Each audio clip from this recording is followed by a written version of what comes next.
Servus, everyone. Matthias Eichler here with another episode of Single Track. A special big shout out to Stefan, listening to us from the Steiermark in Österreich. That's Austria for all of you. He just completed an FKT over there, so congrats to him from all of us here on the West Coast. He is _fairy_trail on Instagram. Give him a follow. Thanks, Stefan, for connecting. Also, you remember my conversation from a couple weeks ago with Jason Hardrath. I linked the episode in the show notes. Well, the movie chronicling his Washington Bulgars FKT is about to be released. I added a link to the trailer in the show notes for this episode, so jump on over to take a look at the trailer. Gave me goosebumps. Can't wait for the full thing to drop. All right, it's very much like this episode is all about FKTs, because our next guest is friend of the show and Pacific Northwest regional editor for the popular website Fastest Known Time. Alex Borsuk is bringing to us a summary of what's been happening in the world of FKTs over the summer here in Washington State. And hopefully I'll get to the bottom of why there weren't any attempts on the Wonderland Trail this summer. I mean, come on. After last year's drumbeat of incredible performances, this year we saw nothing? There must be an explanation for this. And I hope it's not that last year the North Face released a new trail shoe and used the athletes to promote the shoe while running around Mount Rainier. I kid. Alex, back on the show. Thank you so much. It is now October, and last we spoke was probably sometime before the summer, so we have an entire summer to talk about, which is sort of a lot. Can we fit this all into one show? We'll figure out a way to, one way or another. At some point, we're going to have to, the show's going to have to end eventually, so we'll figure out a way to get it in there. But, yeah, we'll see. We're talking about fastest known times some today, so we'll see if it ends up being a fastest known podcast. But, yeah, we'll see. It might be longest known podcast. Let's hopefully not. Before we get serious, let's talk about your summer. How was your summer? It was pretty good. You know, I think... like a lot of folks, 2020 was really, really rough and unpleasant for me. And so this year was kind of all about like finding the joy and happiness in running again and, you know, sort of proving to myself that like, yeah, this is something I'm still psyched about. It's something that I can still do well. And I was successful with that. You know, I didn't want to set a whole bunch of really specific big stretch goals because I wanted to have that sort of more process-oriented mindset. I wanted to have fun and I wanted to feel healthy and those kind of things more so than do this specific route or, you know, do this specific race. And so, you know, having had that sort of like, yes, I am in love with my body again. I am happy with running again. Now, sort of this year, it's sort of thinking, okay, now that I'm back on solid ground in 2022, I want to go back a little bit more, set a few more goals, a few more specific things to stretch for. But you know, I think it was mission accomplished in terms of what I wanted to get out of 2021. I did a couple cool things. You know, I think we were really lucky this year in Washington State specifically that we really didn't have as much smoke as we did in 2020 or as many, many other places did this year. Mm-hmm. You know, there were a lot of areas in sort of in Oregon and in the Rockies that were very, very heavily smoke affected this year. And Washington, especially Western Washington, there was some in Spokane and Eastern Washington, but in Western Washington, we really got off easy this year. And so that was really good to see. Hopefully we get lucky again in 2022, but, that helped make it possible to, you know, get out on those weekends and not have to worry so much about what's happening with the smoke. I mean, this was a really great summary, both in speaking personally, how you sort of, yeah, you represent probably everyone in some way or another. 2020 was hard, was sort of a redefinition for people personally, and coming out of 2021 to sort of a reset and seeing what's possible. And then also on a larger scale here in Western Washington, just that we were lucky with the wildfire smoke, which is something that I sort of, I'm trying to find the right words. I sort of didn't even pay attention to because I was during the usual biggest wildfire season completely out of the country. And so I didn't even get lucky and was able to take advantage of the ability to actually go out and do some stuff. But let's dive into the meat. We actually have been looking, and by we, I mean specifically you, I've been wanting to do a show about FKTs, especially here in Washington State, here in the area, because 2020 was a really, really big year for FKTs. And then this year was races coming back, and especially the back end of the year being like packed, where a lot of spring races sort of pushed their race date into the fall. I mean, the fall has been like packed with the weekends being stacked with races. But I wanted to look at some routes, some achievements that various runners have been tackling over the summer here in Washington, and to see what was going on. For listeners who have been under a rock, fastestknowntime.com is a website that's been tracking FKT attempts around the world. And Alex is the regional editor. Is that the right term that I can use? What would you call yourself? Nope, that's it. Yep. You got it. Perfect. Regional editor for Pacific Northwest, in volunteering his time and keeping up with people submitting FKTs, people submitting routes, and evaluating the legitimacy of it all, making sure it all ends up on the website. So I had asked Alex to come on the show and to talk about some of the highlights, some of the cool ones. So I think we're ready to dive in. Alex, take it away. Pick one of the big lists that you sent. They were all really impressive. So I'm excited.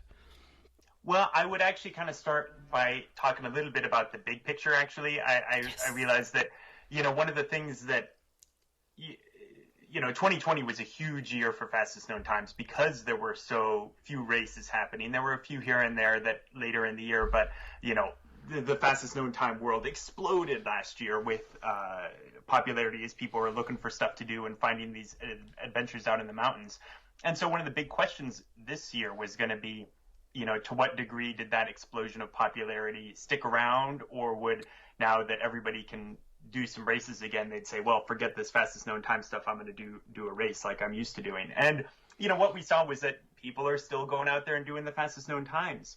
It's still popular. People recognize that this is a fun way to have an adventure, and whether you're actually going for a real deal fastest known time or just doing a fastest known time for you, the popularity of sort of doing these adventure runs is clearly here to stay. And so that's something that was really fun to see, and interesting to see what folks around the Pacific Northwest are doing. I think we saw a lot of action in Washington and Oregon, as we do every year. I mean, these are places where there's a lot of people living in Western Washington. There's a lot of people living in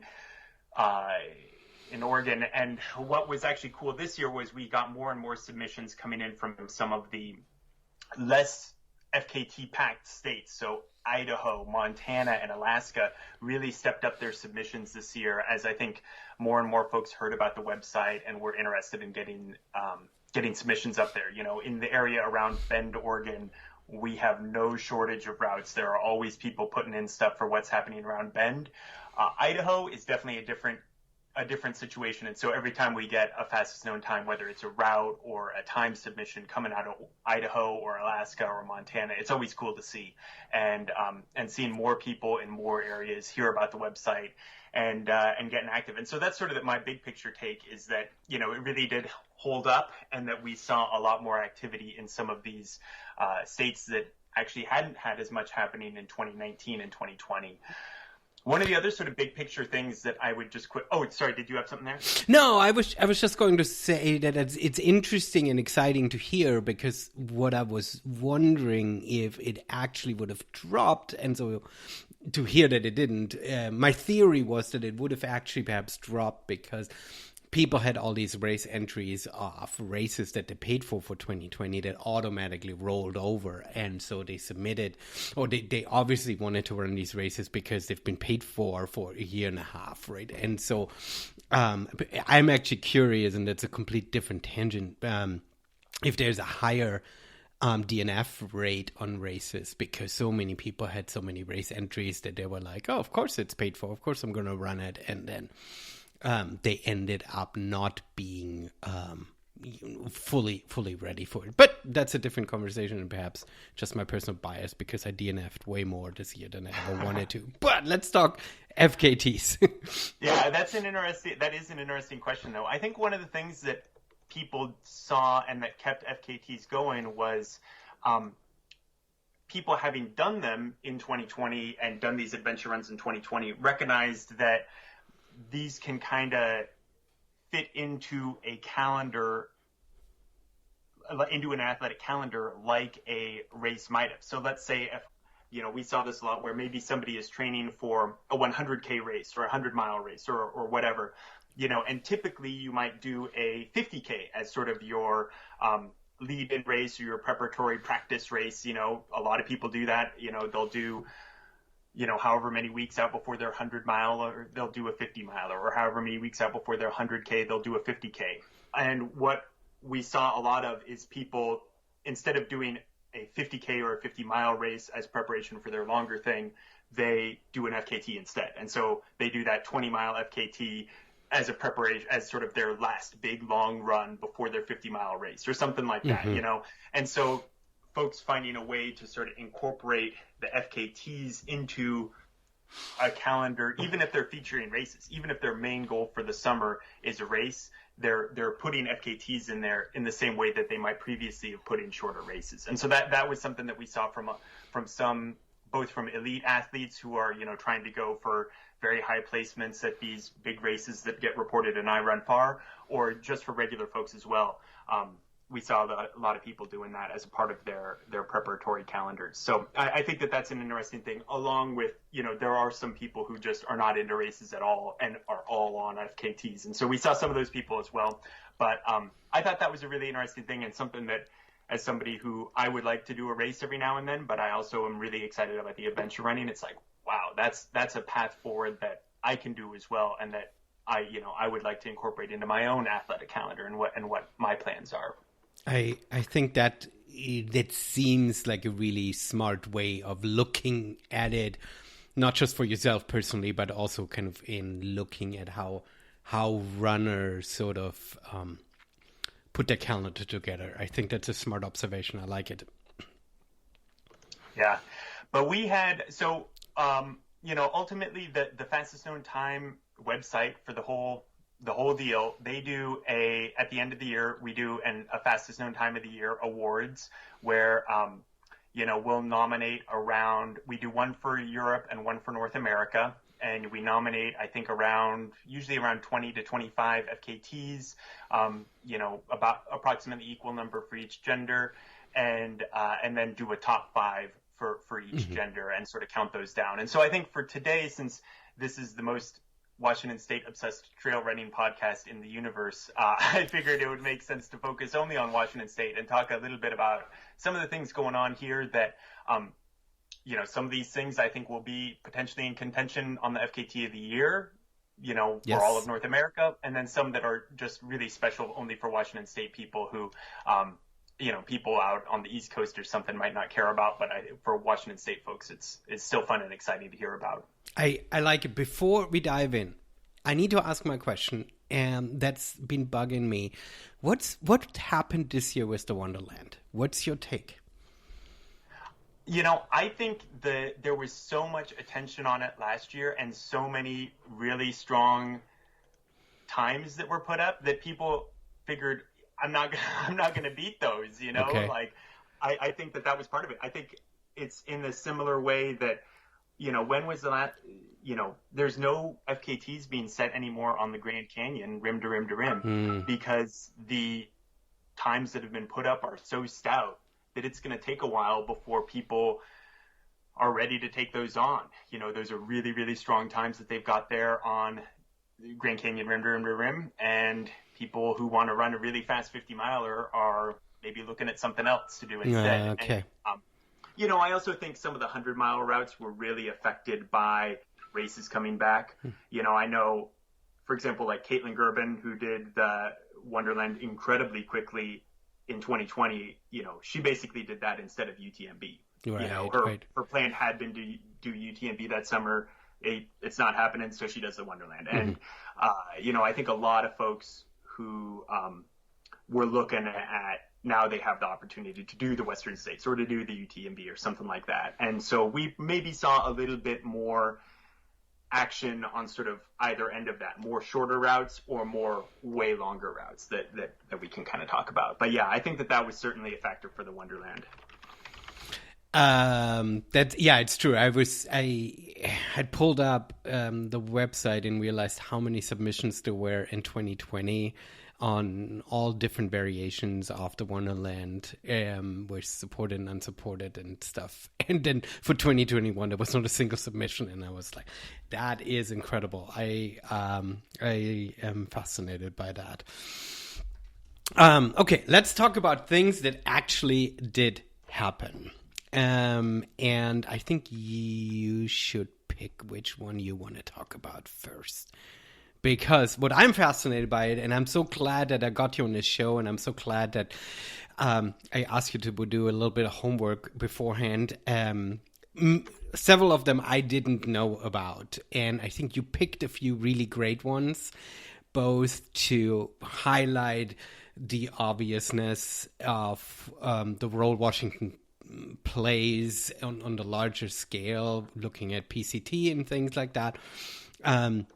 But then you also found a few hidden ones, which always lead to what we always talk about, what FKTs are so great about it. The PCT FKT or the Wonderland FKT for that matter, those are the ones that make it into the news. But the FKT really opens up for you to run your own adventure, to find your own route. And I think that's what makes it exciting. And there are a few in there that sort of whet my appetite to think about finding my shoes again after being like almost 2 months out now since coming back from Europe. So let's dive in. Yeah, I mean, I think starting with some of the women's runs, Alex Borsuk she's been one of the Pacific Northwest's strongest FKTers for years. She lives in Oregon, I believe, but she's been doing a lot both in Washington State. And it's interesting because she's been one of the women who's really on the forefront of doing more technical routes solo or in all-female teams. Folks like her, Kelly Halpin in Wyoming are really pushing the boundary on that. And so in the past, she's done things like the Ptarmigan Traverse. She did the Rainier Infinity Loop with Caitlin Gerben. Yep. She's done a lot of these kind of more mountaineering style routes that for a long time, women were not doing those as often solo or in all female teams. And we've really seen that change over the last couple of years. Folks like Alex and Kelly stepping up into that realm and doing some really impressive stuff. And so I wanted to shout out two really impressive efforts she had this year. One that I was interested in was the Sawtooth Ridge Slam. It's this really complicated set of summits and ridges east of Lake Chelan, which she and Jenny Abeg did in under 12 hours, which was a very fast time and one that was really impressive. And then the even bigger one that she did was Glacier Peak solo in 9:51, which is a really, really, really strong time. When you think about Glacier Peak, Glacier is right there in the name. And so you're talking about crevasses, you're talking about snow, you're talking about, 30 miles and 10,000 feet of gain. And doing that in solo is a really, really strong effort. And, she was also 11th at TDS in the UTMB race series. And so I think, I don't know how she put her calendar together or what, I've never spoken to her about this, but it seems like that's sort of an example where, she's doing this Glacier Peak solo, massive long run, super fast, super impressive, and then taking that fitness and running very, very well at the, highest levels of international racing, and that was a really impressive summer to see. And she had a few other FKTs as well, but those really stood out to me as the two most impressive ones. And so she, for that Glacier Peak, she kind of gets my women's Washington State FKT of the Year award, and really had a super summer. And I wanted to shout that out first and foremost as one of the most impressive ones that I saw here in the state. Yes, that one's super impressive. And for listeners, we'll have links in the show notes straight to fastest known time for all of these FKTs. And be sure, if you're not familiar with this, go to the FKT site and kind of read the basic summary of this, but then click through to their Strava, because often there's a lot more description of what they're putting out, how the run actually went. And especially if you read through the Glacier Peak one, given the fact that we had this crazy heat dome event in Washington, the crevasses opened up so much sooner and snow melted so much quicker this year. So by her doing an actual FKT on that route in those conditions that she describes is truly impressive, because there are some moments when you can put in really fast times, thinking of UTMB this year, where the weather was really favorable for the top runners. And I think the circumstances were absolutely not favorable for an FKT on Glacier Peak, and she did it anyway. So very, very impressive. So yes, links and show notes to all of that.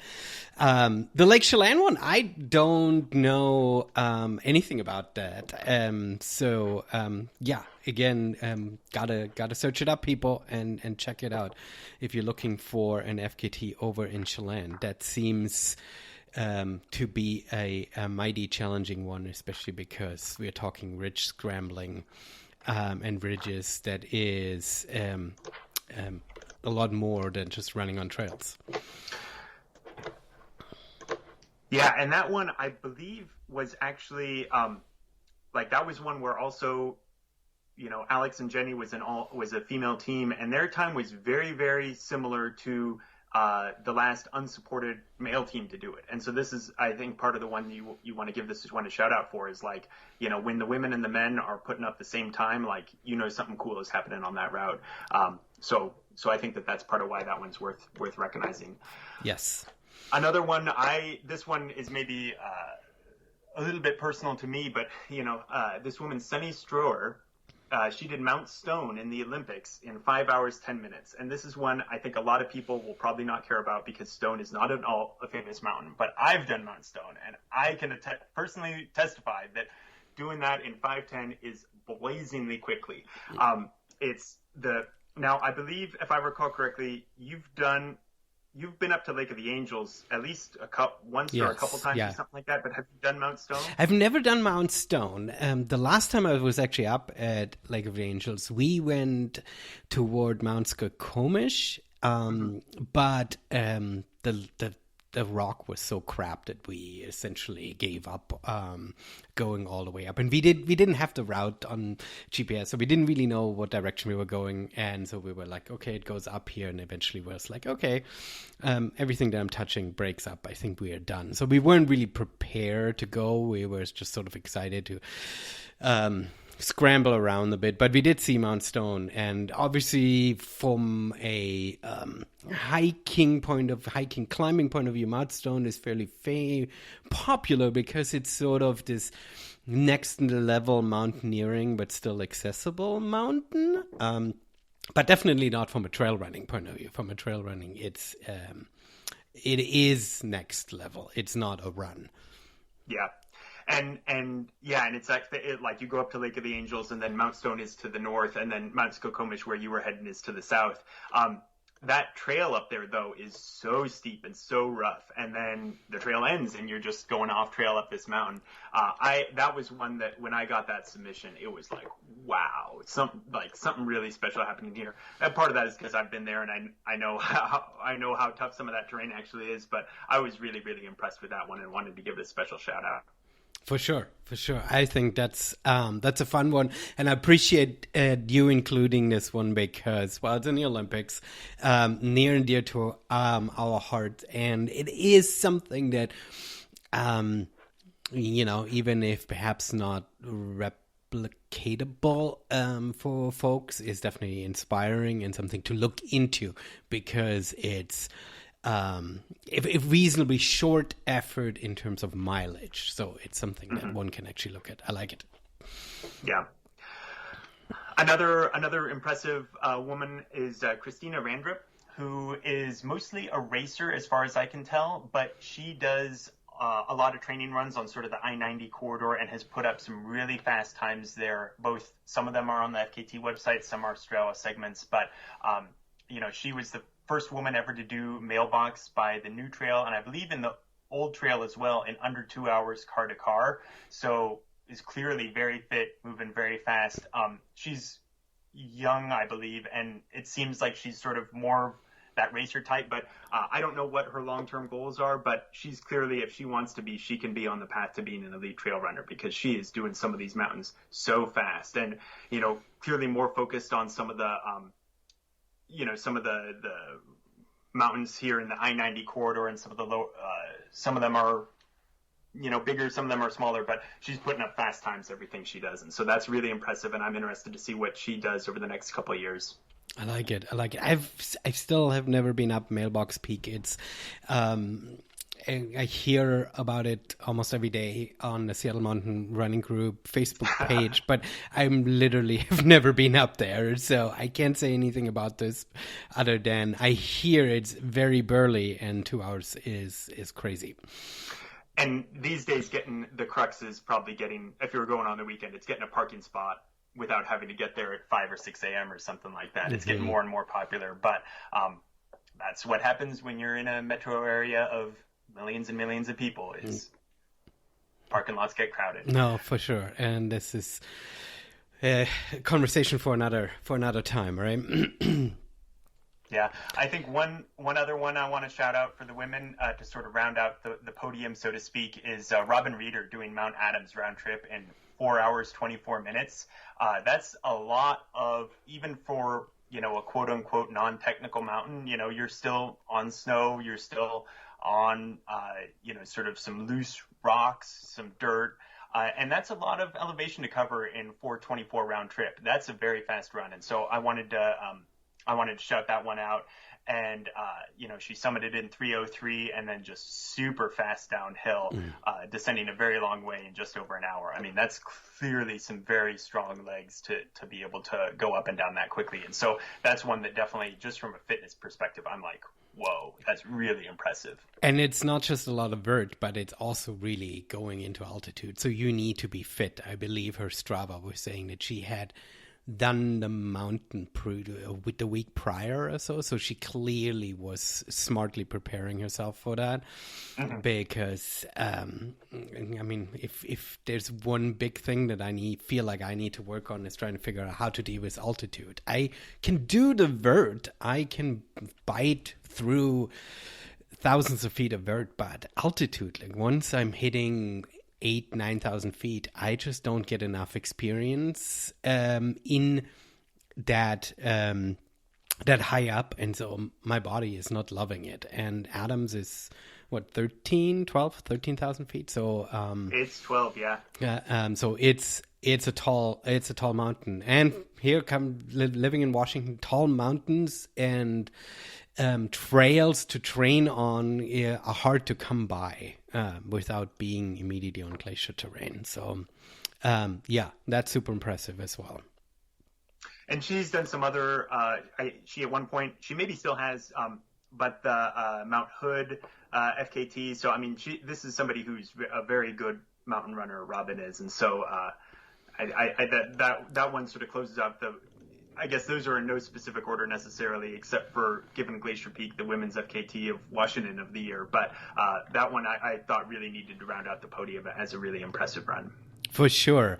No, I absolutely love that. And before we switch over to the men's, I wanted to briefly mention, and I'm curious what chatter you're hearing on your end. Like, last year around this time, I had published the Cushman 6 route, and I had sort of started getting some people being interested. Some people just interested in Traverse, which you had done. And have we ever talked about it? I don't know if we ever did. But the Traverse from Washington to Eleanor, but then some people obviously enjoying and finding this amazing, cool trail that connects Eleanor to Rose, and some people were interested in the entire Cushman 6 route. And Tabitha Collins and Mary Flinders were attempting this route a few months ago, and I actually had them on the show talking about it because they were inspired and read the description on the FKT page and thought, okay, well, that seems reasonably to do. I built a whole website explaining how challenging it is, but they read the description, and they actually ran into some trouble on Copper and had to spend the night up there. Nothing bad happened. They made it down fine, but essentially they ran out of daylight and luckily had some cell coverage, so people weren't worried about. But it was one of those moments where people got inspired by a route that I put up and went out, and it clearly fit people that easily can do this from a fitness point of view. I was never worried when they had mentioned it to me that they couldn't do this, but some of these more mountaineering routes, they get made accessible through this fastest known time website. People are getting inspired, and then all of a sudden you become the shepherd of the route, and you're giving people beta and talking about it, and all of a sudden they're walking in your footsteps, and that's a very humbling and very cool and exciting feeling. Yeah, and I think one of the things that you touched on there is something that can sort of talk about also, if we're thinking about looking ahead at what we expect to be happening, and that we maybe hope to be happening. I have not yet heard about, at least in the Pacific Northwest area, there being a really major medical emergency or anything while somebody is attempting an FKT. Nobody has, sent us an email saying like, hey, I went on your website and, tried to do this thing and I had a huge disaster and had to get picked up by a helicopter or something like that. And I think that that's something that we would really like that to continue to be the case, and that folks are, making good decisions. And we talk about, oh my gosh, this Glacier Peak run was so impressive, or this person doing this ridge scrambling was so impressive. And it's like, well, they're able to do that because they have a lot of skills and experience, and that anybody can build those skills and experience. These are all things that are doable for anybody, and folks can get there, but that might not be doable today. And so, I do sometimes worry about folks getting in trouble. We have these GPS tracks up on the website, and somebody downloading a GPS track, putting it on their phone, and then it turns out they follow that into a dangerous situation. I worry about that, and I hope that, I think we kind of trust that people are making good decisions, that folks are, adults who can take care of themselves and figure out when to turn around, or when the weather's bad, or when they're on terrain that's more dangerous than or more challenging than they're up for. But I do sometimes worry about that, and that I hope that folks who are, whether they're going for an FKT or just going for an adventure run, continue to make good decisions, because so far I haven't heard about anything really going wrong seriously on an FKT attempt, and I think we'd all certainly like to keep it that way. For sure. And the nice thing is that FKTs don't have to be routes that are insanely dangerous, insanely exposed, insanely remote. We like to highlight ones that are sort of pushing the boundaries in some respects, but I think that there are so many interesting routes, to the point that here in Olympia, the Chehalis Western Trail, which is a flat paved route of a previous railroad truss, is a just recently put out FKT, and it's a very doable time. So if anybody is looking to want to put the FKT laurels around their head, they can just do the Jails Western Trail and stuff. So there are some easy routes, and we've talked in previous episode about what makes a good route, and we don't have to dive into this now. So you can't really you shouldn't just run from your home. You should find something that's iconic and meaningful for other people as well. But there are definitely a lot easier and more achievable routes in that regard. Totally. And I think it's also, there are some that are low altitude, some of these lower altitude trails that have a history, that have a name around them. It's kind of thing great to do in winter or something like that when there's snow up high. Those are all still on the table and interesting things to do, as long as it's got a history behind it, a story, that kind of a thing.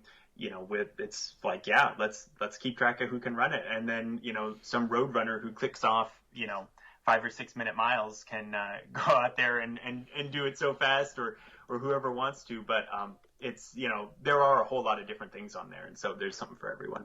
No, for sure. I think that's the interesting part, looking at the FKTs in Europe, where you obviously got these insane attempts that are just on the same scale of gnarliness, the FKTs up Mont Blanc or something. But there are many FKTs being submitted. I really wanted to. I browsed the FKT website just before traveling to Europe to look what was in the area where my folks live, to see if there's one that I could take on, and most of them were either in timing completely out of reach, or were in mileage out of reach for how much time I wanted to spend on it. But there are some really cool loops that are just circumnavigating on hiking trails, some old villages or so that make for really good routes that are still challenging and still iconic because they're official hiking trails, but they're not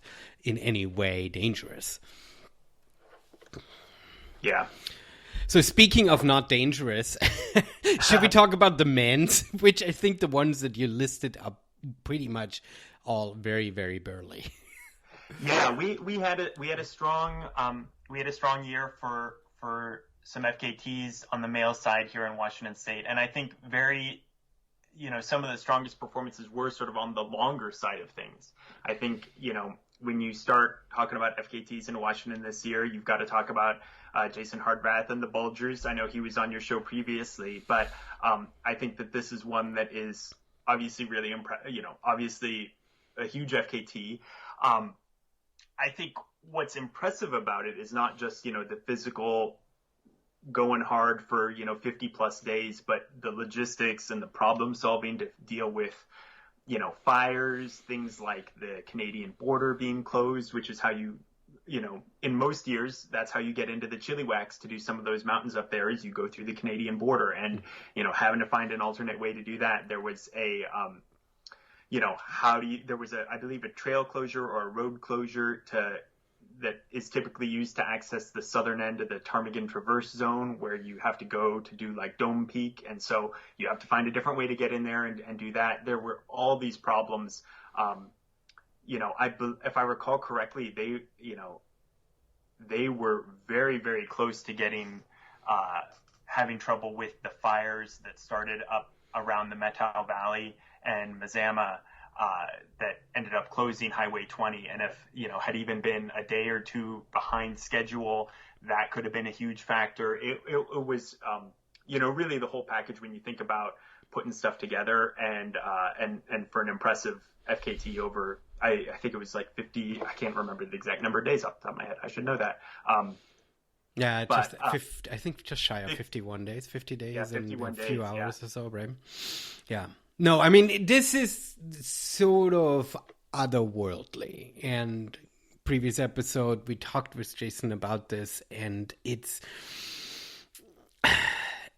it takes a special person and a special level of preparation, logistics, time spent, support crew. I mean, this is the other thing. We often talk about the challenges of some of these remote mountain runs. It's one thing to have the physical ability and the time to be able to do this, but in many ways, some of the traverses in the Olympics sort of require a car-to-car shuttle or something where you can't really do that by yourself. And Jason obviously had an incredible team, both climbers that helped him on some of the peaks, and then also support crew that built base camps for him and offered resupplies at some specific places where he needed it to. So this was sort of a full package that comes around once every 10, 15 years, and to have it happening this summer is truly spectacular. And I'm really interested to see if, are other folks going to attempt to beat the time? When you look at in Colorado, the 14ers there sees a lot of actions. The 14ers in the highest 100 see a decent amount of action, whether it's people going for the actual FKT or just trying to do it quickly. What else is going to happen on the Bulgers? Because, if you think, Jason was only the second person ever to do it in under 1 year. Mm-hmm. Eric Gilbertson did it in a year. And he also he took a month or a month and a half off in the middle of the summer to travel. And so, if you think about who has done the Bulgers really quickly in the past, Jason was kind of the first one, depending on what you think of, and Eric is a monster. He's an incredible athlete, but clearly, he was taking time off in the middle to go travel to other countries. And so it wasn't, was trying to do it under a year, but not with the same speed focus as Jason brought. And so, what else, how low can this FKT actually go? I think it'll be impressive. I don't think Jason left a ton of time on the table, but, it would be interesting to see what other folks who want to come and try to do this fast will be able to do, because it's one where this was, one of the first real speed efforts ever on it. And so it'll be interesting to see what comes next. I'm curious that you talk this way, because I cannot imagine the combination of his time that he was able to spend, his focus and his skills in backcountry navigation and glacier traversing and rock scrambling, paired with the logistics and support. I think that's not something that can be that easily replicated.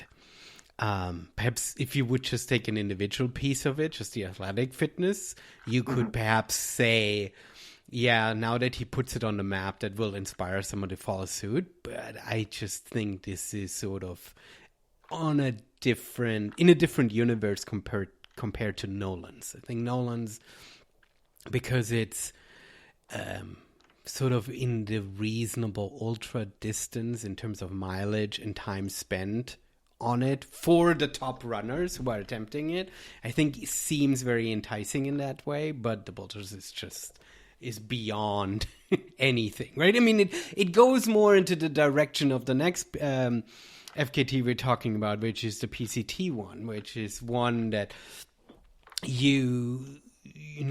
is just from a logistic point of view requires such a different way of approaching it. But the PCT, while surely impressive, especially from a mileage point of view, is so much easier, and you have to envision my giant air quotes here in this sense, because of the accessibility of it all, right?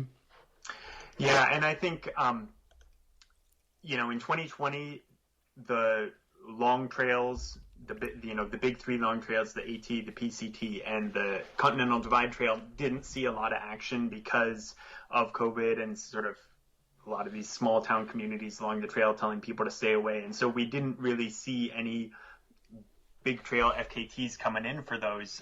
And so this year, we did see some FKTs set on the big trails. The PCT obviously isn't only a Washington FKT, but Timmy Olsen doing that quickly is certainly a one to note. You also can't talk about it without mentioning, there was some controversy around the fire reroutes. We ultimately did accept his time as, they made a good faith effort to do the reroutes with making it as equal difficulty as the normal trail and following the instructions of the Pacific Crest Trail Association. But, we are sort of thinking about how do we deal with these kind of fire reroutes and these situations in the future, because I don't think, given what we're seeing happen over the past couple of years, it's likely that nobody will ever run a quote-unquote perfect PCT ever again. Right. And so do we just say that nobody can set PCT FKTs anymore? And I think that that's not really a reason. We sort of feel like that's not super reasonable, but there needs to be a way to acknowledge that. And so I think what we're probably going to do is start identifying them as like this year's it's the PCT FKT on the 2021 route kind of a thing. And that understanding that the route is probably going to change from year to year slightly as we have different reroutes, different fire situations, and that we might not always be able to have a perfect apples to apples comparison, but trying to recognize that as best we can and be honest about what, the most important thing is to be honest about what the person actually did. It's sort of, there's a saying that sometimes mountaineering or in climbing, when you talk about, whether you aid climbed or you grabbed on a quick draw to get a little bit of, to get through a hard move, that there's no lying or there's no cheating, there's only lying. And that the most important thing is to be honest. Here's what I did. Here's all the information. And as long as you're making that clear, then folks can make their own individual judgments. And I think regardless of what folks feel about the reroutes, I think Olsen, he ran really hard, and that's a long, long way to go, and dealt with challenging situations about how do you get around these fires. How, the way that he was able to finish the trail, I think, was in really good style because the Canadian border was closed, but he had folks go and meet him on the Canadian side, and they were able to, give him supplies across the border so that he didn't have to run, some 130 miles unsupported to go to the border and back from where folks were able to access the trailhead and stuff.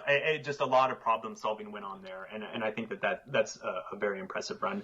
The other long trail that I wanted to call out was the Pacific Northwest Trail, which doesn't get nearly as much attention, but it goes from the Olympic Coast to Glacier National Park in Montana. And this hadn't seen an FKT attempt for quite a while. And then a fellow, Nathan Fowler, did it quite fast. And that was, that was cool to see. It's one that, because it's less popular, it doesn't get the same traffic from sort of these higher profile events. There wasn't Outside Magazine writing updates on what's up with Nathan Fowler on the PNT like there was on for Olsen. But it's cool to see more attention come into that, and I'd love to see some strong women's submissions come in on that one, because I'm sure I know for a fact there are women out there hiking it, and we got to get some strong FKT times on the board submitted, because I'd love to know about what's going on. Well, the reason, a couple things. The reason why Nick Fowler didn't get as much attention on it is probably also due to the fact that Adidas didn't sponsor him. So I think there was a lot of sponsorship push with Timothy Olsen. Not to take anything away from his achievement, but I've been thinking about too how to highlight these long efforts, and and to sort of come up with a way of celebrating these efforts and understanding that there is no perfect PCT due to all of the challenges that we have here in the West with wildfire closures and stuff. And I almost wonder if you need to lift them from the normal fastest known time format in the way it's listed, and sort of just highlight, as you were mentioning, the 2020 version and the 2021 version, in the way that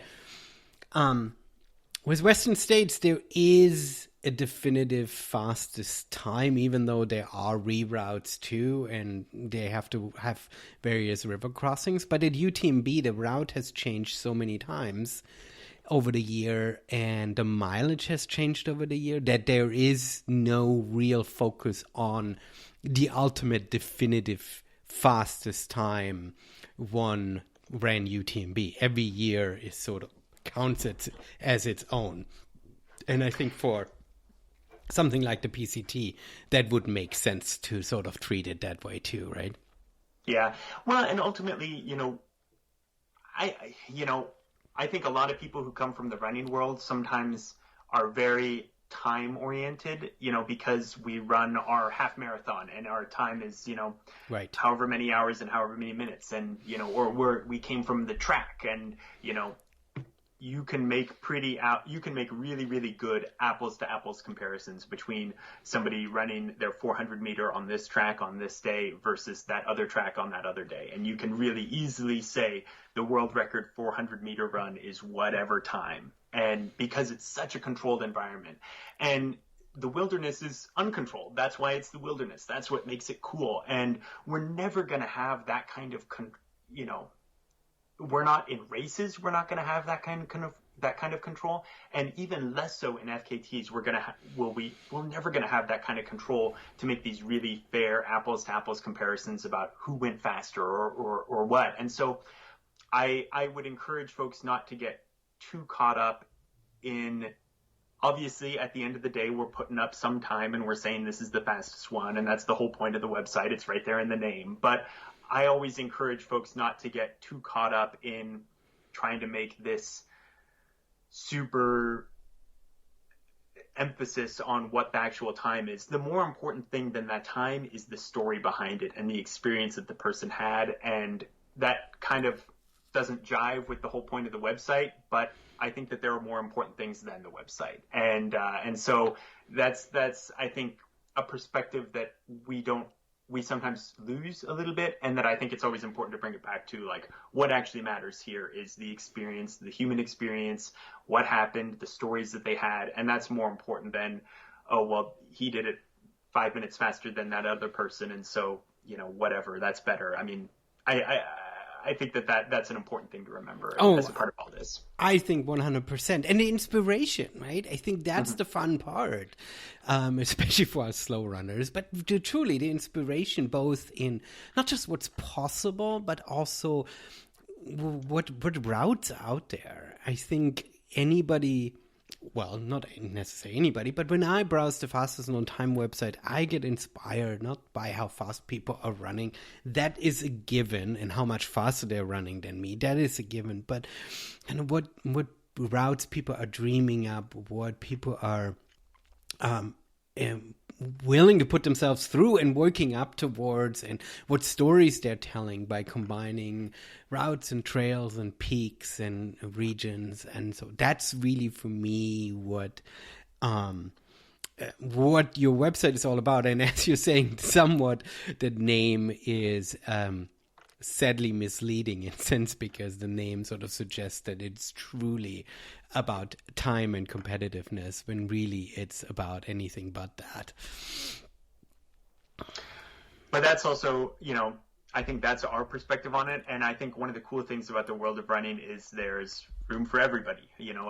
I think there are folks who also want to have they want to be able to say, I did it from, I started touching the sign at the trailhead and I finished touching the sign at the trailhead, and everybody else has to do that, which, it makes sense to be strict about. But, the world of running is big, and the world of adventure is big. And so it's cool that there's room for all of us in it.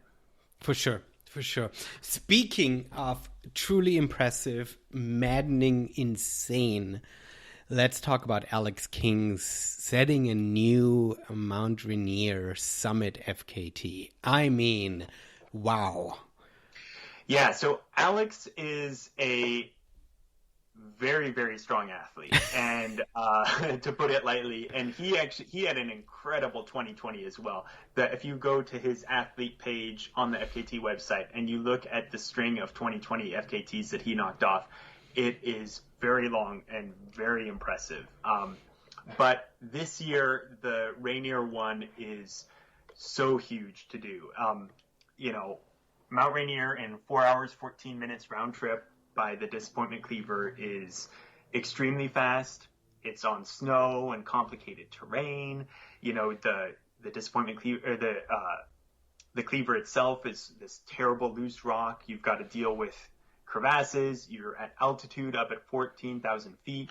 And just, even on the perfect trail and the perfect conditions to do, nearly 9,000 feet of gain up and down in 4 hours, 14 minutes is incredibly fast. And then when you put in that it's on snow, that it's on glaciers, that it's on the cleaver, which is just an absolutely terrible place to be. This is very, very strong. It's very bold to go for it in that style. And, he was unsupported. He did it faster than Uli Steidl did it. And, Uli is an incredible athlete himself who, he's won the Seattle Marathon, I think 10 times, and has an extremely distinguished list of FKTs himself. But he also did it supported in 4:24. And so Alex both improved the style going from supported to unsupported, and then also beat the time as well. It's an absolutely extraordinary effort. And that one for sure is going to be one of our FKT of the Year nominees for all of North America. Especially too because it's an FKT that's been standing for over 5 years. And, one could perhaps look and say, well, FKTs aren't that popular. But the Mount Rainier Summit one, starting from Paradise, is something that people talk about all the time. So it's not a rare route that very few people do, and so therefore, here, somebody else tried it 5 years later and beat the time. No, this is something that people talk about all the time as a possibility, and I think part of the reason why we haven't seen much movement on it is because Uli Steidl's time of 4:24 has just been so insanely strong on it. And so Alex coming around 5 years later and taking 10 minutes and change off of that is, something else.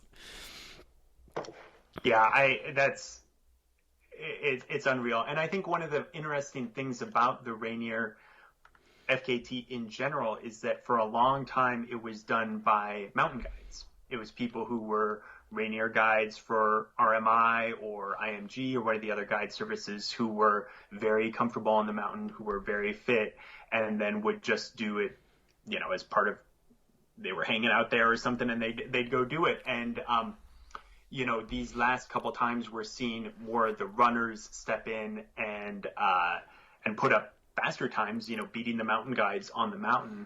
And there was an interesting article a while ago about, will the future of speed climbing belong to runners instead of traditional mountaineers? And that, ultimately on highly technical terrain, of course, very skilled climbers are going to be faster. When you're talking about fifth class kind of stuff, you have to be a good climber to be able to climb it very quickly. But it'll be interesting to see how on peaks like Rainier, on peaks like Glacier Peak, and on many other, less technical, I shouldn't say non-technical, but less technical glaciated mountains or sort of scrambling peaks that maybe traditionally had been the domain of mountain guides, seeing somebody more from a runner background coming in and putting up fast times on there. I think, you think about Denali and, obviously Killian is Killian, and Killian is good at everything, but, we're seeing, Killian and then Carl Egloff, who's a mountain guide, they both put up FKTs on it. At some point is some Alex King type of runner going to go up there and take an hour off? Aconcagua, which is, relatively non-technical. It's complicated. It's extremely high, but you're not doing fifth class climbing on the normal route. Could some runner type of person go up there and put up some incredibly fast time? It'll be interesting to see what happens. Hopefully people are safe and are doing things that are a good idea, but it'll be interesting to see what happens in this realm over the next 5 to 10 years. I think my answer thinking about this, and I had read that article couple of years back or so when this first was brought out. But I would suggest the runners will definitely win because the runners will focus on the actual fastest time, wherein the mountaineers will start focusing on the more challenging routes. Mm-hmm. I think the runner will always say, how fast can I go? And a mountaineer has always that draw to the more challenging route, and so will not put as much focus in just the fastest time on the main routes. Like if you look at Europe, the mountaineers are the ones who are tackling the north faces. They are the ones who are finding the most challenging routes up a specific mountain. They're not satisfied with just going up to the summit of Mont Blanc on the main route where everybody else is going. And Europe is a little bit different because the most popular, the easiest routes are so overcrowded that the mountaineers have sort of long abandoned these routes. But I think that because the mountaineers always have that tantalizing opportunity of going more difficult, it will give them, it would put less focus on just the fastest up the main route. That's my hunch. That's what I would suggest. It's interesting too to look at this in the light that Kilian is alive, and Uli Steidl is not, and they both played in very similar realms, coming from the exact opposite spectrum of what we have just talked about, right? One being a classical runner, Kilian, who is increasingly done more and more tough mountaineering stuff. He was just out in the Himalayas again this summer, doing something that they didn't really talk about, and then not really achieving anything. So we still don't really know what he was actually doing up there, some new project. And Uli Steidl, being a mountaineer who climbed and had all the fastest times in Europe, and then went several times to the Himalayas, and then died on a solo speed attempt. If Uli Steidl would still be around, would be interesting to see what he put out for others to see. Right.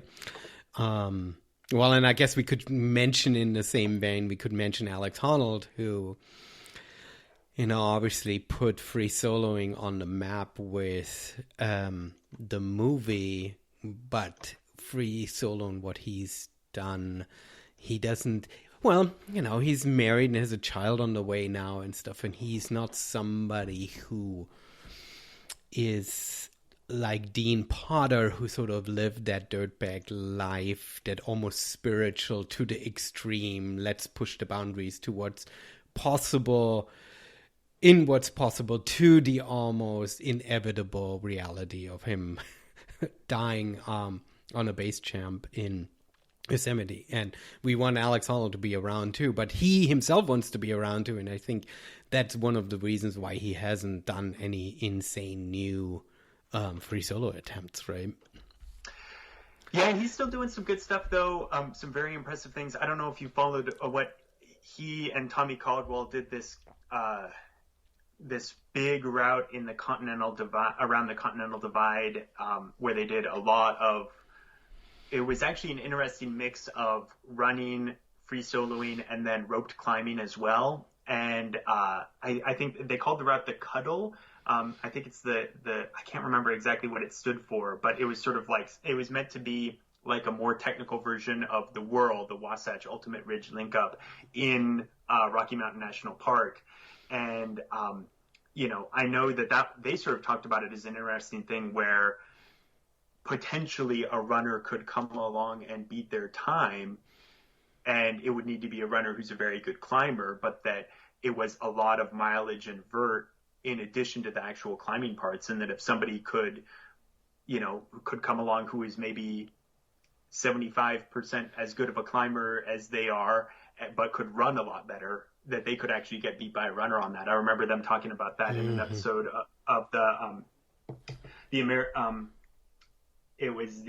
American Alpine Journal's podcast, talked to them about that, and that they were sort of open about that. And I thought that was a really interesting conversation about what would it take for somebody to beat your time on this? And then, so I thought that was an interesting perspective, and what they have actually been sort of up to since doing things like the free solo and the nose speed right. record, which was obviously quite dangerous, and what they've been doing since. Mm-hmm, mm-hmm.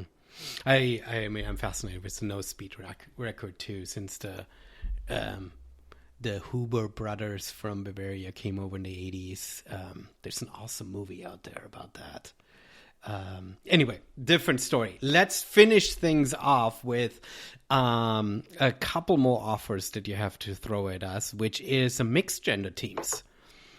Yeah, and this is one where, just a couple of things that I see maybe as some stuff that I'm both impressive things that happened this year, but then also looking forward to the future. And I got to give a shout out to one fella in particular. Kyle McCrohan has been doing a good job the last couple of years of coming up with a bunch of really, really cool running and scrambling loops around the state. He calls them high routes. A lot of people do. But, some of these are on the FKT website. Some of them aren't. Some of them, he and some of his friends are doing, and then some of them have gotten a lot of traffic from other folks as well. But two that got some mixed gender FKT attention this year, the Alpine Lakes Crest Traverse is a route that he put together a couple years ago, and that several parties did it this year, including one with Jenny Abeg, who we talked about at the very beginning with that Alex Borsuk Sawtooth Ridge Run. They did it quite quickly. Technically, they were supported, but that was just because somebody dropped off halfway through the route, and so that ends up being like a pacer, and so we have to count it as supported. But they were basically unsupported on this it's a pretty remote at times route through some of the complex terrain north of Snoqualmie Pass, around Summit Chief and Mount Daniel, around there. So that's a really cool one that got an increasing amount of traffic this year, both FKT and then also people just doing it. And then another route that he had around Buckhorn Mountain in the Northeast Olympics.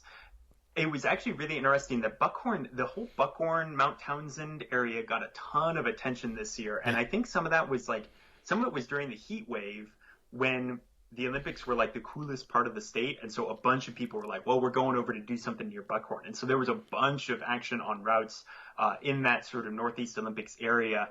But this was just sort of, it's kind of a ridge run around there. And I think they call it like the Buckhorn Wilderness Loop, but there's a bunch of loops in the Buckhorn Wilderness, so it's not really a super descriptive name. But there were some mixed gender teams that put up fast times on that. That, again, it's sort of a third class scrambling, maybe a little bit of fourth class in there. And so more than just your typical trail run, it's that kind of running and scrambling combined for a really interesting challenge that's more than just going out and running 50K on the trail somewhere. It's a complex route that's challenging and looks pretty cool. And it's cool to see folks taking that on. And I look forward to, continuing to see both what Kyle comes up with for new routes, and then, some of the routes that he's already defined, seeing how quickly some of those can go, because I think that there's so much to do in this state in terms of that kind of high route style, that scrambling and running combined style. And clearly there's a lot of people here in Washington who are interested in exploring that. And so, I look forward to seeing what happens. The Buckhorn area is truly fascinating. There are lots of listeners of this show, but who live in the Bainbridge, sort of a little bit north of, definitively north of Olympia. But for them, Buckhorn is the more easy access point to the Olympics as opposed to the Staircase region. For me, coming from Olympia, I always feel driving past Staircase, which has so much to offer, just to get to the Buckhorn area. So I don't spend as much time as I want to up there. But there is a ton of opportunity. I've been toying and looking at maps on coming up with an infinity loop around Mount Townsend. And there's one crux section where I don't know how to make it work without adding just too many miles on a forest road. But I think there's a ton of opportunity in that area, just because both from Seattle, taking the ferry and then hitting the Olympics this way, and then from this huge running group out of the Bremerton area, for them the Buckhorn area is one of the top access points. So it's great to see some cool routes out there. And well, to the Alpine Lakes one, it's fascinating because there are so many summits that can be combined, so many areas that can be discovered, which are, if I hear Alpine Lakes, then I think Alpine Lakes Wilderness, and I think the enchantments, and people for years have been bemoaning the insane traffic and attention the enchantments have gotten. So if we can divert some of the attention and find new routes and new places and open up some new ideas of what can be done in that area, then all the better. Yeah, I think and then speaking of Buckhorn, one of the other areas right near there that I think that there's fertile ground for a really, really cool route is that like Tyler Gray Wolf. This is getting like, I mean, it's really on brand for this podcast to be super in depth on details of the Olympic Mountains and the Olympic Peninsula. So I feel like this is exactly what Single Track is all about. It's talking about very detailed places on the Olympics, but that Tyler Gray Wolf Ridge, I'd love to see something around there. And I think somebody needs to come up with like, what's the best route here? What's the superlative one? Because there's a lot of things you could do. A lot of the Olympics has really cool ridges and places where you can get above tree line and do interesting things. And so I'd love to see more of these sort of best routes come out of that area. I think Tyler and Gray Wolf is one where there's definitely fertile ground for a really fast time, and then and a really cool route. And then just continuing to see, I don't know if you've read the Olympic Mountains Climbing Guide book that the Olympic Mountain Rescue put out, but they have some sort of suggested high routes in there. There's one around Lake of the Angels that I don't know if anybody has ever actually done in one day. I found a trip report of some folks doing it as an overnight, but like... Is that one that pushes all the way through the Sawtooth and then comes down Gladys? It goes up. So you go up to Flapjack Flakes and then over Gladys Divide. Oh, yeah. I think there is one who did that. I think Jeremy Anderson, did a version of that. And then you go all the way to Lake of the Angels and then around sort of like this shoulder of Mount Stone back to First Divide and then down from there. Yeah. I don't know if that's... I don't know exactly if he did exactly that route that you're speaking of, but I've seen some trip reports around kind of pushing through that way, and I was very, very fascinated with it because the Sawtooth over there's so many Sawtooth ridges and mountains. So apologies to all the listeners who here's Sawtooth and think of their Sawtooth. We think of our Sawtooth. There's some. I'm super fascinated with those, and there's some really fun opportunities there. Yeah, I think and I think one of the things that would there's so much to be done in there, and I'm really excited to see what folks can come up with. I think also trying to find what are really the best routes here to be done, and getting some times set on those and sort of the word out about, hey, this is the best thing to do in this area, I think is going to be really cool to hear. Mm-hmm. It is a fascinating topic you have to approach it in this year in review point of view when the routes are in, when people have done their big efforts and we can look back at the year. But in some respects, it's maddening because the snow has fallen. And as we're looking through all of this, we are inspired, but we will forget all of this come next June when things are starting to melt out. So how do we keep ourselves motivated when all these awesome high routes are now out of our access over the next few months, right? I know I have a list of things that I want to do, and for like everything that I actually do, I put 4 new things on the list. So I'm never going to finish the list, but it's always fun to see what folks are up to and what's looking good. And And then also, I always encourage, when people are submitting routes, I always like to see a route that's submitted in a blank place on the map.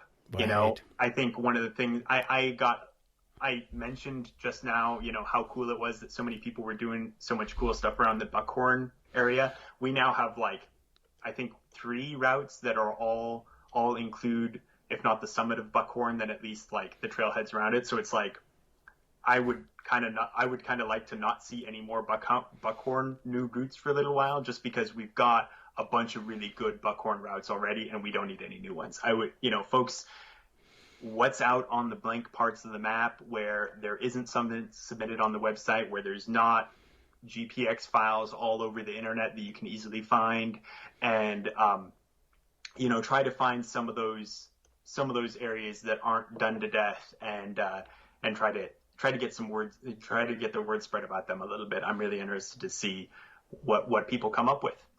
Yeah, no, it is interesting, and we can go even more meta, right? Our Capitol Forest just outside Olympia is an interesting challenge because there are lots of very popular running routes out there, but not a single one on the FKT website. And some of the reason for this is that popular running routes that connect some popular trails use trail segments which aren't official trails, and so there's a little bit of a hesitation on posting those. It's fine to post them on Strava, but to make it an official route on an FKT is a little bit of a tricky thing. But one of the most iconic ones in the Capitol Forest is combining the summits, Rock Candy, Large, and Capitol. But in order to take a straight line there, you are taking a couple of boot paths which aren't official trails. And so it's a little bit tricky once you go off the beaten path to find a route that seems like something that you want other people to follow, if you will. And I also, there are some routes that don't necessarily need to have GPX files easily available. I think the Bacon Blum Traverse is an example of a route where there are a lot of people who feel very strongly that you should not be able to find a GPX route of the Bacon Blum Traverse. And if you hunt around, you can find them. They're out there on the internet, and you can find detailed trip reports and draw your own based on what people are saying. But I think this is, I'm not worried about the fragility of the Capitol Forest or something like that, or that, there's going to be hordes of people descending on it that will, destroy the natural beauty of it. It's, it's a place where they do logging and stuff like that. But it's also worth being thoughtful sometimes about, and this, I guess, completely contradicts what I just said, but, we're all hypocrites at times, but that, does everything need to be a GPX file that anybody can go and download? Or is this a place that maybe we want to keep a little bit more unknown, so that the next person going through gets that that wild experience that, if you put up too many trip reports or too many GPX files, then there's just going to be a boot path blazed in. And now whether the first person through, they had the adventurous fun of being able to ramble through off trail and find their own way. And then, by the time the 10th party goes through, then there will be, a little way trail made that they can just follow. And the person is going to spend half the trip looking down at their phone, following some green line on their GPX, on their Gaia. And, is that really how we want all these routes to be? And maybe sometimes it's more fun to have some of that unknown. And I'm certainly sympathetic to the idea that there are places like maybe the Bacon Blum where it shouldn't be on a website somewhere. There shouldn't be a GPX file on a website somewhere. And I think we have to sort of think about that. And, and that's a very reasonable perspective, and it's one that I sometimes struggle with when you get this awesome route submitted and you're like, wow, this is so cool. Like, what's going to happen now that this GPX track is up on this website where anybody can go see it and download it and go try to do it themselves, and there's complicated questions there around gatekeeping, you want to just keep people out, you want to keep it secret so that other folks can't come and do it themselves. And it's like, well, that's probably not cool, but also there's arguments on both sides. It's complicated, it's not simple, and it's up for all of us, to make some of our own decisions about this when we're out doing these cool routes, and how do we want to share those stories, and how do we want to tell those stories. And I think anybody who says that it's simple, it doesn't, I envy them, because it's not simple to me, but It's something worth thinking about. Yeah. And I mean, for me, I always fall on the side, and I'm saying we are talking about how hugely popular these routes are, but in the large scale, it's not hugely popular. It's a few dozen people being interested. we are not truly for most parts, and I'm talking truly about the trail runners who move fast through these areas. We are still a very, very small minority of the amount of people who are accessing these routes. So I doubt that we have a truly negative lasting impact on these places. So I am overall not worried about this myself. When it comes to Capel Forest, I was more offering the possibility of why some of these routes are out there as a reason that people are trying to keep it kosher out there. Not that I think we should keep it. I think there's plenty for people to go around, and these routes out there too, especially due to logging, trails constantly change. Some of these managed forests, they don't. We were just talking about how routes change PCT with wildfires, and how do we track, or how do we accurately calculate these routes? If you go into managed forests, hello Tiger Mountain, right, there is a trail today, and then the loggers go through, and you have to completely redo the trail, which completely can change your GPX file, can change even definitively your mileage and your difficulty on a specific trail, right? Which I think is, it goes back to something that we sort of talked about earlier with this is not an 100-meter on the track. This is not a road 5K that can be very tightly controlled. This is not even a trail race that, the course may change from year to year a little bit. But this is, a lot of these are happening in the deep wilderness, and you gotta accept that and live with it. And I just think it's valuable for people not to get, I'm as guilty of looking at a GPX track on my phone as anybody else. I'm the first one to raise my hand and say I'm a sinner too. But I always encourage people to just be thoughtful about GPXs and that kind of thing. But that's its own side subject. Yeah, we shouldn't leave with a legal disclaimer here, right? We should leave with inspiration. This was fantastic because, well, I mean, I feel a little bit left out this summer, and obviously this is completely self-inflicted. I got to go to Europe, which of course, I'm not complaining, right? I fulfilled myself a big dream, but what I sacrificed is that I spent very, very little time out here in. I didn't go to Rainier at all year long. This is, I don't know, probably the first year in I don't know how many years that I didn't go to Rainier at least once. Spent most of my time on just very focused training runs, not even really adventure runs. It was just focused training in the staircase region. So I don't get to explore a lot, right? Since Cushman, I haven't really been and it's not that I didn't feel inspired, but I haven't been inspired to come up with a new route, with a new even project. You were talking for every project that you knock off, you add 4 more to your list. I haven't even genuinely seriously put projects on a list, right? There are always certain projects, right? Circumnavigating these various volcanoes, right? I mean, these obvious routes, but nothing has truly bubbled up for me to be something that I that I want to attempt. So this show and you coming on was incredible because you kind of laid out what people have done, and it got me excited again about looking at maps and topo lines and trying to figure out what's possible.